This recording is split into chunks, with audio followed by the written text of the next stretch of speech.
And for lesson 9 this week, it seems like a lot with this unit exam, but it's really, these are all really kind of little small things that we're pulling together. One thing that I want to make sure you can see is that this discussion.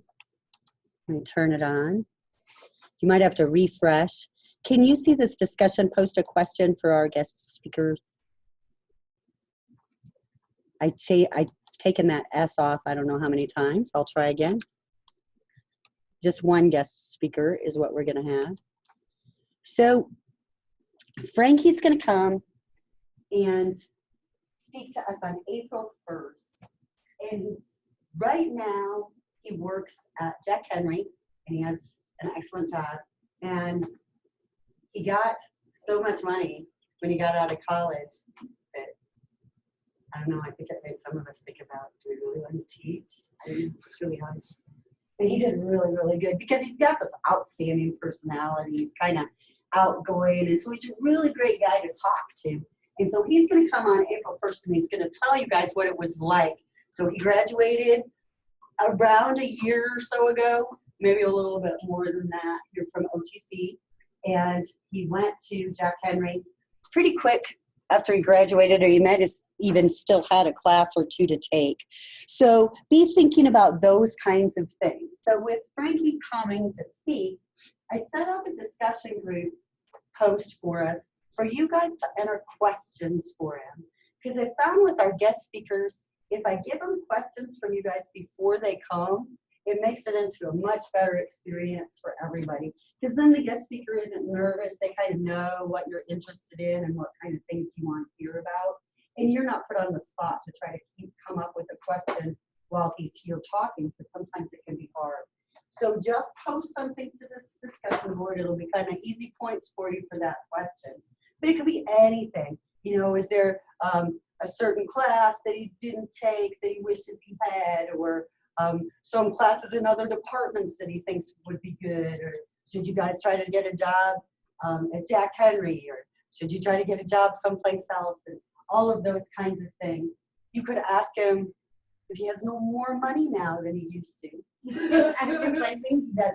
Don't ask him how much he makes, though. That's one that's sometimes bad. If it pops up, people will say, "Oh, what do you make?" Well, I speak this. They might, but in general, they're not. So this is due next Wednesday. No rush. Just wanted you to have some time to think about it and think about what you'd really like to ask Frankie. He's super nice. Okay, so that takes care of that little assignment. And the other things that we have today, debugging and handling exceptions. There's a little bit in this REPL course, a little bit of information around, and we'll be working with this throughout the rest of the semester. So it's something we'll get a lot more experience with. And part of what this assignment does, the TFS assignment, is going to help you understand a little bit about the message handling. So I'm going to grab this PowerPoint, the version control system one, and that's what we're going to look at here while we're waiting for Discord to come back up.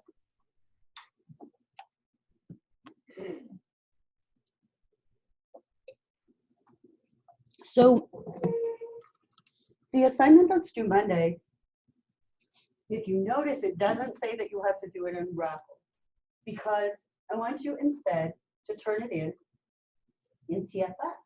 So we'll start using this new facility and learning a little bit about it. TFS stands for Team Foundation Server, and TFS is a Microsoft Server product. And what it does is lets us control our source code in different versions of our source code. So it's a source code control system or a version control system. TFS itself can run on an in-house server. So if I had my own servers for my company in my back closet, I could set TFS up and have it running on those servers. Now the information that we're going to look at here in this presentation comes from Microsoft's website. So I didn't create any of it. Give them credit for that. So what is version control? Some of you might have used GitHub, might have used GitHub in the past. It is also a version control system. Version control systems are just software, but they're software systems that let you track changes you make in your code over time. So as you edit your code, you can instruct the version control system to take a snapshot of that code as it is right now. So then if you want to go back to that point in time, let's say, oh, God forbid, you make some sort of mistake and mangle the whole thing and it doesn't work anymore, you can go back to that point in time. So very, very valuable. Another thing version control does for us is, besides keeping track of all of those different versions, it makes it to where we don't need to worry about keeping multiple copies of our software. You guys don't do too bad, but I've seen some classes where, you know, people have a flash drive that they have to copy everything to, and then they have an external they have to copy everything to make sure that they've got this code on 7 different places. When we do that, keeping multiple copies, that's really dangerous, right? It's really easy to delete something by accident or to change something and not have it changed in all of the places, or just not be able to keep track of which is what. So version control systems help us manage all of our versions of our code. Very important. Now, why would I need that? Well, when I'm looking at source code, the source code that you guys create, the company you work for considers that source code an asset, right? It's exactly the same as a truck or a forklift or some other piece of equipment that they own. They have a huge investment in that source code. They've paid developers to create it, they've tested it, they've run it, they know it works for their company. So it's a very important asset that this company owns. So they want to make sure that it's being controlled. It's not just hairy-carry out there, nothing under any sort of control where we can't keep track of our source code. So a place that I worked, when I worked at Mutual of Omaha, it's a big company, right? And I mean, that company, when I started there, there used to be a TV show where Mutual of Omaha's Wild Kingdom, and they would go out and track wild animals. And so they had this great theme song. And so when I first started working there, my first day at work, we all went into this conference room and they played the theme song. And I was like, oh, yeah. It went fast, really fast. So the guy I sat next to at Mutual of Omaha was working on maintaining a certain program. Mutual did release maintenance just like Microsoft. You know, Microsoft Windows comes out in new releases. That's called release maintenance. So they don't just give you Windows 10 and a half. They give you Windows 11, and it'll be a whole new release. Mutual did the same thing. So instead of having changes go out for just this department or just this department, we all worked together, and everything across the board, across the whole system was tested all together. So the test runs would start with simulating selling policies to customers, and they would end late at night with the final sales reports that showed all of these policies that have been sold to customers. And so it was a great big involved deal for them to do these releases. They would spend months and months figuring out what all the changes were going to be, making all the changes, testing all the changes, finally rolling it all into production so that those changes were now working in the working system. So the guy I sat next to made a lot of changes to a huge, huge, nasty old COBOL program, and he had all of that done and got it all working. Well, as soon as they rolled it into production, not very long after, they found out all of his source code changes were lost. So, right, this program was compiled. It was compiled to object code that would run on the processor, right? The source code didn't match. So it could not be updated or recompiled. That's a big problem.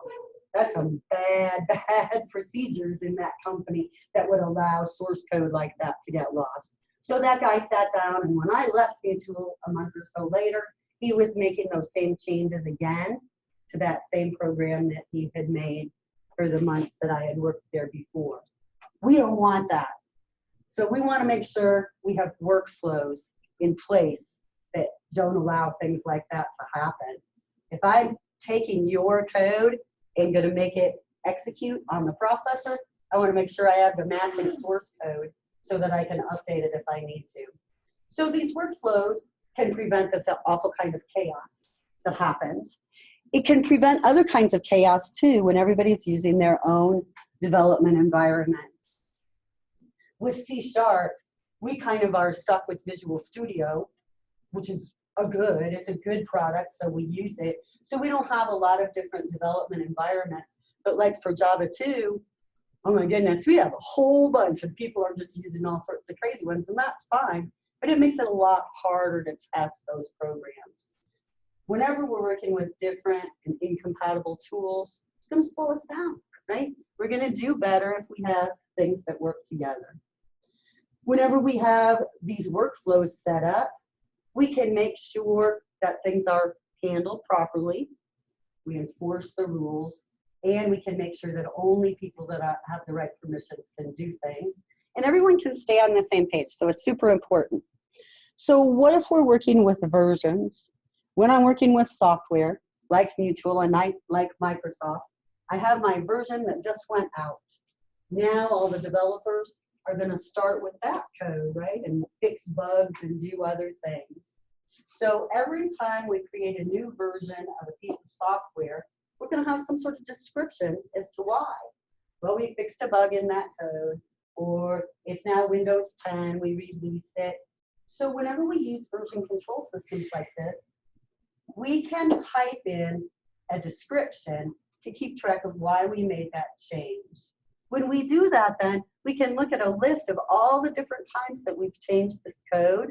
And if our description is good, we'll be able to tell exactly which version is the one that we want to go back to. Oh, that was where it was working. I want that one. And then we can restore that version from our version control system anytime. So if we want to go back to that version that's 3 months old, we can do that. We also could use that version that's 3 months old as a starting point for a new project. So maybe we don't necessarily want to backtrack it, but we want to use it as a starting point, and we can. Now, we also can use TFS to do group working together. Whenever we're working with a version control system, it's going to synchronize these different versions and make sure that pieces don't affect each other. So we can have one person working on this .cs file, another person working on this .cs file. When we check them into our version control system, the version control system will say, oh, everything's kosher. They did not affect each other. We're good. Now, we could have a problem, though, if these two were working on the same .cs file. So he's changed, line 8 through 47, and he's changed line 35 through 50. When something like that happens, the version control system is going to say, hey, there's a conflict. Which of these changes do you want to keep? So it's not going to try to figure that out for us. It's going to say 2 people changed this code at the same time. How do you want to resolve these conflicts? So it'll help us code together. Keeping the history is, of course, a great big deal. Keeping track of who changed things, when they changed them, and why they changed them is just always really important for us. We can automate some things too using these version control frameworks, especially with TFS. One thing that's really cool is we can set up automated testing scripts, kind of like the game developers do. You know how they like to do some basic testing of these 20,000 features before they roll it out as a beta test because they don't want to be embarrassed by that. So they can set up automated testing scripts. We can do that with our C# code using TFS and having some automated testing. We could do code analysis, like if we wanted to make sure that people followed certain coding rules in our company, we could set TFS up to enforce those rules, like class names must always start with an uppercase letter or whatever kind of rule we wanted to enforce. And then deployment, that should be deployment. When we're setting these things out to run forever, we can have, again, specific rules. Okay, so I mentioned GitHub, and I know that some of you have probably used it, some of you more than others. How do we compare TFS to GitHub? While they're pretty similar, TFS is a Microsoft product. It was developed by Microsoft. It runs on Microsoft Server. GitHub is a Microsoft product. Okay, it was an open source solution to source code control. And about a year and a half ago, Microsoft purchased it. So they own them both now. TFS, I can set up a private server in-house. Why does this matter? Well, if I'm Mutual of Omaha, do I want my source code out here in the cloud? Probably not. I want it on my private server in my company's data center. Now, because of that, one of the things that Microsoft is actually working on in kind of bringing these products together is allowing GitHub to support these private servers. So that's something that if it's not available, will be available. They know that's an issue. Now, the other thing that's a little different is the terminology. When I'm working with source code with TFS and I want to push that source code to TFS or bring it back to my local machine, I'm going to use a check-in and a check-out. So check it in to send it to the server, check it out to get it back from. GitHub, on the other hand, the syntax I'm going to use, the terminology, is I'm going to push it to the server or pull it from. Either way, they're doing the same thing. Now, our people that are out in the field love that you guys are getting experience with both of these source code control systems, because it's really giving you guys the optimum. You can handle this no matter which one the company you go to wants to use. All right, so let's create something for us to put into source code control. Is Discord better? Is it still broken? It can't possibly still be broken. We're gonna have to send some of you guys up there to fix it.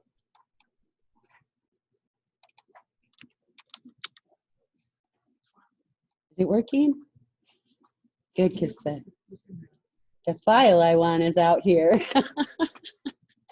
Okay, so again, you're gonna go connect or click on the invite to our C# server, which is that little blue Microsoft.net one. And then in our C# server, you're going to go to bot commands to enter the commands to enter your study group if you haven't already. Now, once you enter a study group, you can navigate through the rest of the channels. So we want to go to our General 102 channel, in-class programs.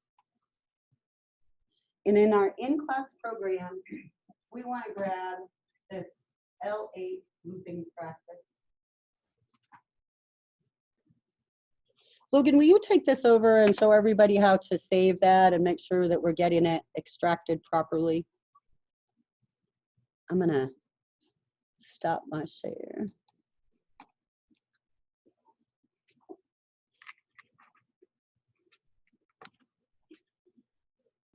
So this morning, we just kind of went ahead, and I didn't worry too much about this. And then we had one person that was having trouble getting this open. So let's just make sure everybody knows how to do it. When you're looking at Discord, and we've got the project here, what are you going to do? Oh, you can do that little download thing. Which one do we want to get? That looping practice is the one we want. So when you download it, oh, you're going to go to your downloads folder.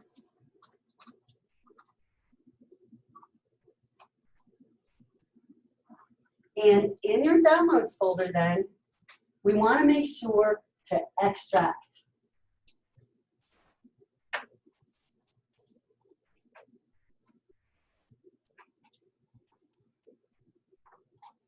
And when you extract, you can move the project to a different location if you like, or you can keep it in your downloads folder.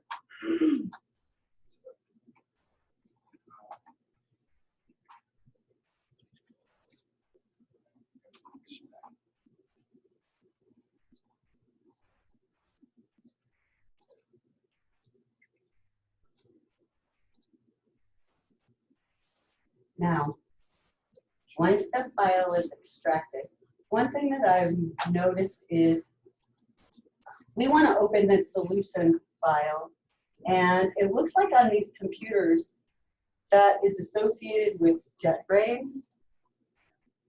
Could we right-click on that and open with Microsoft Visual Studio 2017?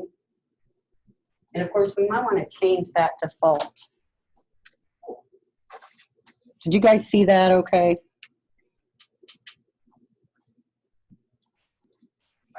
Security marketing.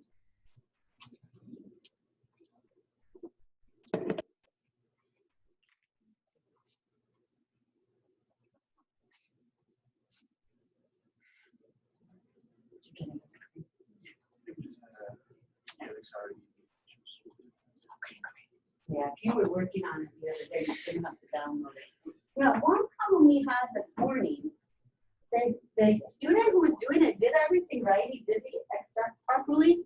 But then when he opened Visual Studio, up in Solution Explorer, all of the projects said that they didn't load properly.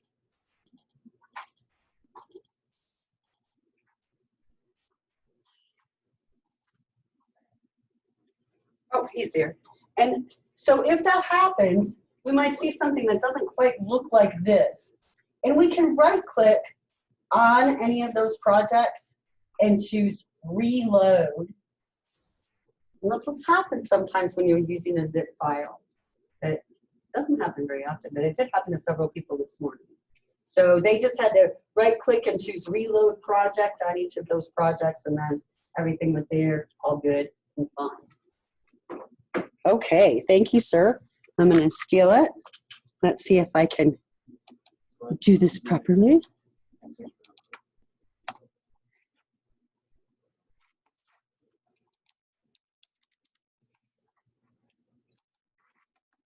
Now we wanted to open this project just so that we could move it to the source code control system.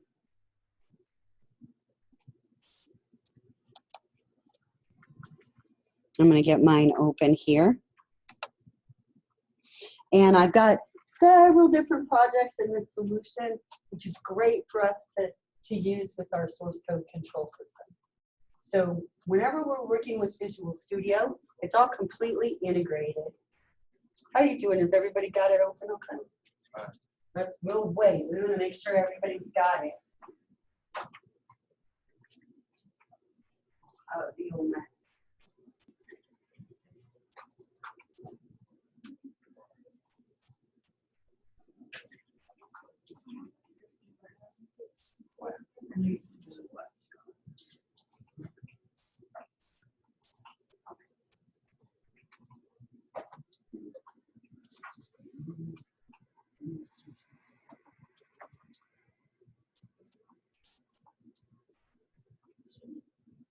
It's a little different when you're looking at it.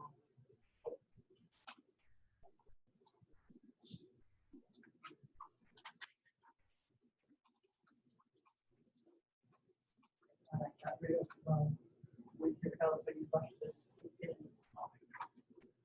Okay, so this one is great. We've got all of these projects. And whenever we're using Visual Studio and source code control, we have a whole facility available to us called Team Explorer. So I want to look at Team Explorer. And I want to see if, I wish I could get it to disconnect this stupid thing.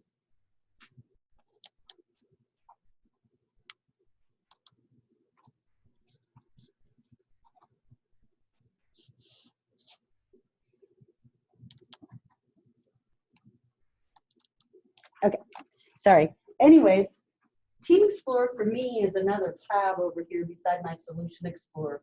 But if your Team Explorer isn't open yet, you can find it really easy. Just look at View, and on your View menu, we want Team Explorer. So it's way up at the top because it's one of those really important Explorer options for us. Now that I've found Team Explorer, I'm going to connect to our TFS Server. in Team Explorer, up here at the top in our Team Explorer homepage, we have a little toolbar. And I want to use this Manage Connections icon that looks like a plugin. And when I click that, I want to choose Manage Connections, Connect to a Project. So whenever we're using TFS, it's called a project. Now, when we choose to connect to a project, you should see this Connect to a Project dialog box come up. We're going to add a TFS server. And I'm going to give you the name, but after we're done with this, I'm going to show you some documentation that also has it. So you don't have to remember it. But for now, let's just all put it in together. So I want to click on Add TFS Server. Our TFS server URL is https:// and now you could type everything right and leave off that S and it won't work because it has to be a secure HTTP connection. So https:// CIS team, because it's Team Foundation Server, .otc.edu. So https://cisteam.otc.edu, and then you can click Add. Now when you click Add, it'll go out and find the server. And it should be pretty quick. Mine gets really, really slow sometimes because I have too much junk, but it seems to be better. Okay, so now you should see your username.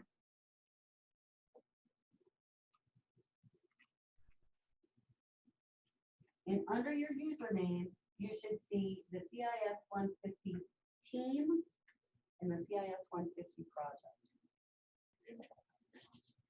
Do I? Do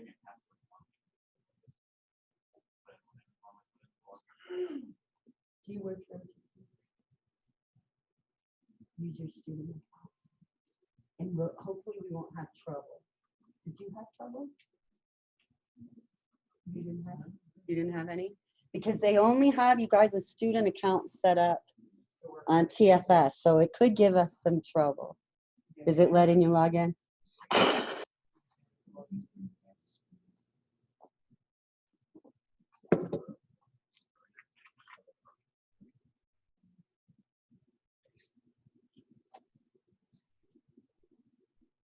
Does everybody else see their username with the CIS150 under it? Let me know if you don't see the CIS150 because I had missed someone's this morning.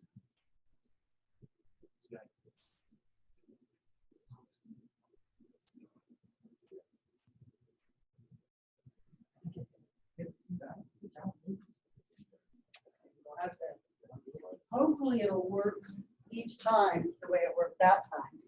All right, scroll down then and select the CIS150. And honestly, it doesn't matter whether you select the black team or the purple project. They're both kind of the same. I'm going to go find mine. I'm way down here.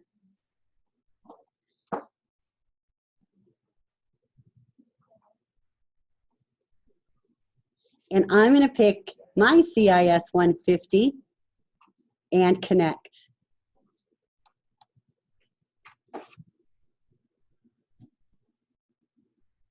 Now, once you connect, right up here, you should see a button that says Map and Get. You want to click that. Mine is already mapped and gotten, so it didn't let me have it. What that is saying where you want to copy stuff to on this local machine.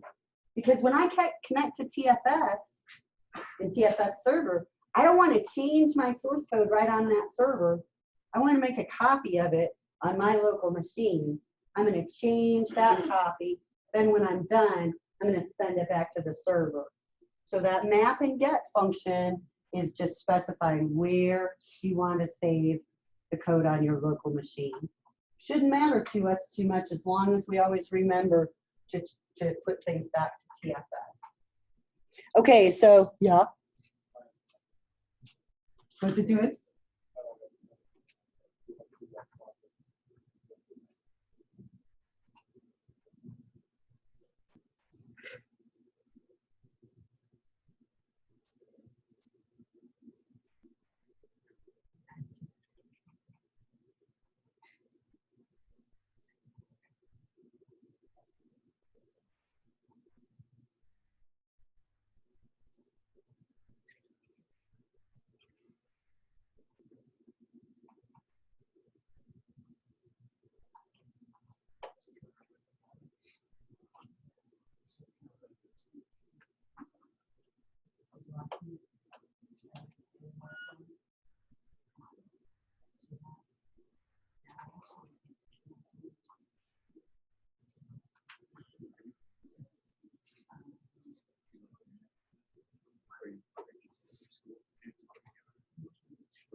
It's fine to do it that way. It's just not going to be the right way.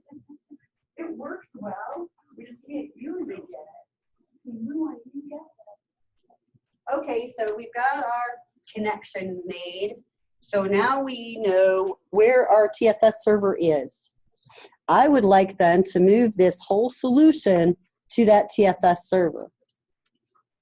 If I only wanted to move my rectangle project to TFS, I could right-click on my rectangle project and choose source control, add solution to source control. But I would rather add my whole solution all at once. I want to keep all this stuff together. So instead of doing that for each individual project, I'm going to come up to my solution level and right-click and choose Add Solution to Source Control. Now remember, this is going to give you the ability to add just one particular thing. So if you accidentally only add this one.cs file to source control, that's all you're going to be able to get to when you get home. You won't be able to get to any of the rest of the project. So I want to add my whole solution so I make sure I can get to everything when I get home. Now that I said I wanted to add that to source control, this dialog pops up and says, where? I'm going to put it in your CIS150 project. That's fine. Would you like to make a new folder for it? You can, but it's kind of kludgy. It's only going to make a new folder if you actually save something in it. So some people are so organized and so lovely, and they'll spend 20 minutes making new folders, and then TFS just doesn't create any of them except the one they actually use. Yeah, it's really frustrating. It's really mean. And so you could just use this project name and just let it save it that way. Now, some things about TFS. This is a source code control system. So as soon as I put my code in here, it's now being controlled. I said, this is an asset of the company that I work for. Now that I've put it in there, is it going to be easy for me to delete it? No. Is it going to be easy for me to rename it? No. Source code control is going to be like, I am controlling this for you. So no, you can't. So we can get some of that stuff done, but it's definitely not easy. Because remember, that's what this thing's job is to keep you, the irate programmer, from deleting all of the code before you walk out, right? So we got to make sure that you can't do that. So it will not let you easily change things after you've checked them in. So that's okay. I know that. I know that if I told you to save this project as project XYZ, and you got it in TFS as project ABC, I'm going to take it anyway. because I know how hard it is to get it to change it. So it won't be the end of the world. All right, now that I've got that in TFS, or at least told TFS about it, notice the little green plus sign icon beside all of the items that are going to be added to the server. There are some things that won't be, like some just default Visual Studio things, if you notice, that don't have green plus signs, because those are things that can be recreated when we download our project. But I've got all of this stuff ready. Well, let's go look at Team Explorer now. In Team Explorer, the one tool that we're going to use a lot is the Source Control Explorer. If you click on that, you should see your CIS150 folder and then that L8 looping practice project that you just added to Source Control. If you notice, that L8 project has the little green plus sign by it. It's not done, it's not finished, but it is out there in Source Control. So this facility, this Source Control Explorer, will let you see what you've got. If I was at home and I wanted to copy this project from TFS to my home computer, I could right-click on it and choose Get Latest Version, and that would pull it all down from the server. All right, so we've got our project added to Source Control. Let's go back to Solution Explorer and check it in. Now that it's been added to Source Code Control, I can right-click and check in. When I choose check in, the check-in screen is going to show me all of the changes I've made that are going to be included. It gives me this area to put that description, that comment, and my check-in button.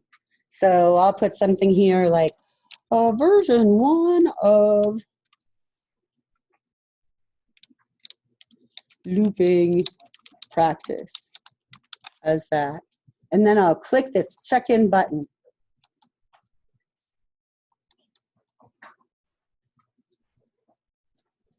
Now the check-in button, once I click it, I should see here I had 78 things checked in. There's nothing stuck here on the side to tell me that there was a problem with checking anything in. And I'm still looking at my Source Control Explorer here, and I can see my L8 project now doesn't have that little green plus sign because it's all happy and checked in. Questions? Now, when I get home and I want to work on this, I'm going to connect to the TFS server. I'm going to map and get to allocate a local workspace. Then I'm going to go to this Source Control Explorer and find the project that I want. And I'm going to say, hey, get the latest version of that thing and give it to me on my machine. And that'll copy it over for me and everything will be fine. I can make changes to it. Then I can right click and check in. So I just can keep doing that same thing over and over and over. We don't need to ever add it to Source Control again. Once it's been added, it's in and it's good. I'm going to close this solution. So File, Close Solution. And if you're creating a new project, on the new project screen, there's a checkbox here that says Add to Source Control. So if you check that box when you create a new project, it will automatically add it to Source Code Control, and you don't have to do that one step to add it. So either way is fine. If you do this where you add to Source Control, make sure you've connected to TFS in Team Explorer first, because otherwise it seems to kind of try to connect our projects to GitHub, and it can get a little bit messy. So there's lots of good information on what to do about that. Now, I feel like you need some practice, huh? Let's get you some.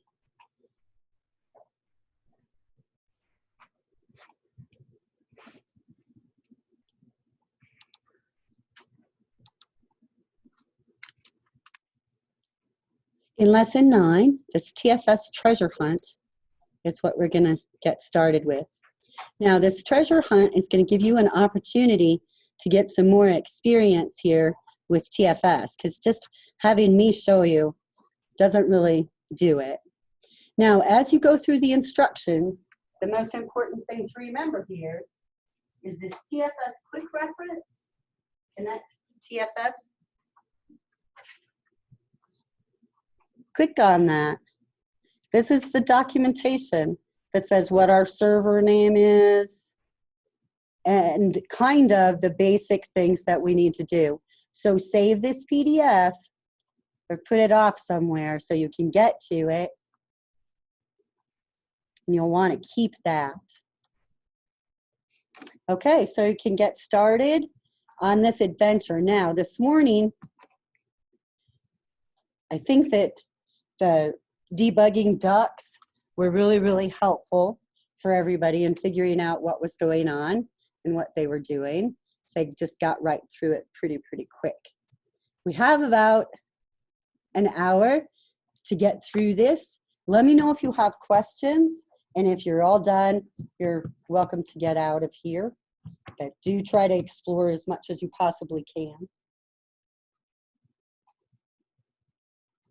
Oh shoot, wait, we got to do one more thing. Everybody's got to move computers. You're all connected already on these computers, so this is not going to do anything. So here's our plan. Everybody's going to go come up a row. You guys go. Thomas was like, I already had it working. I know you did. When we will change computers.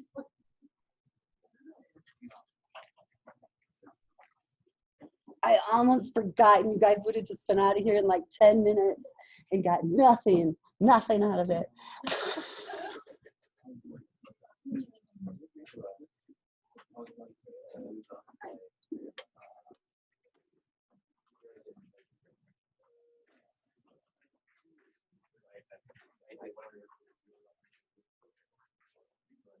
Where are you?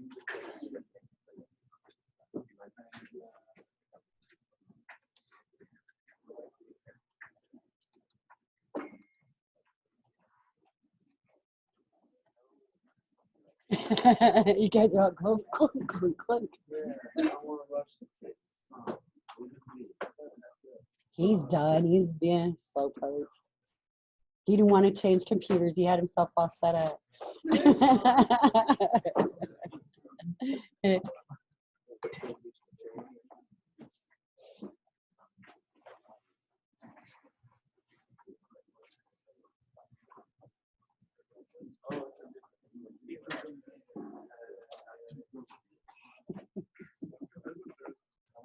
Oh, I like it, but I'm just like, I want you guys to move like this.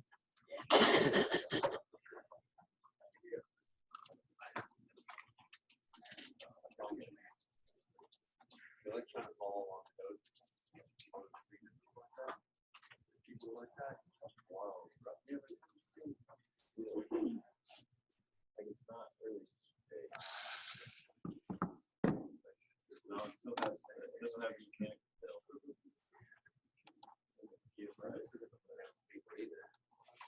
I know, it feels like that. But see, that's at least got a small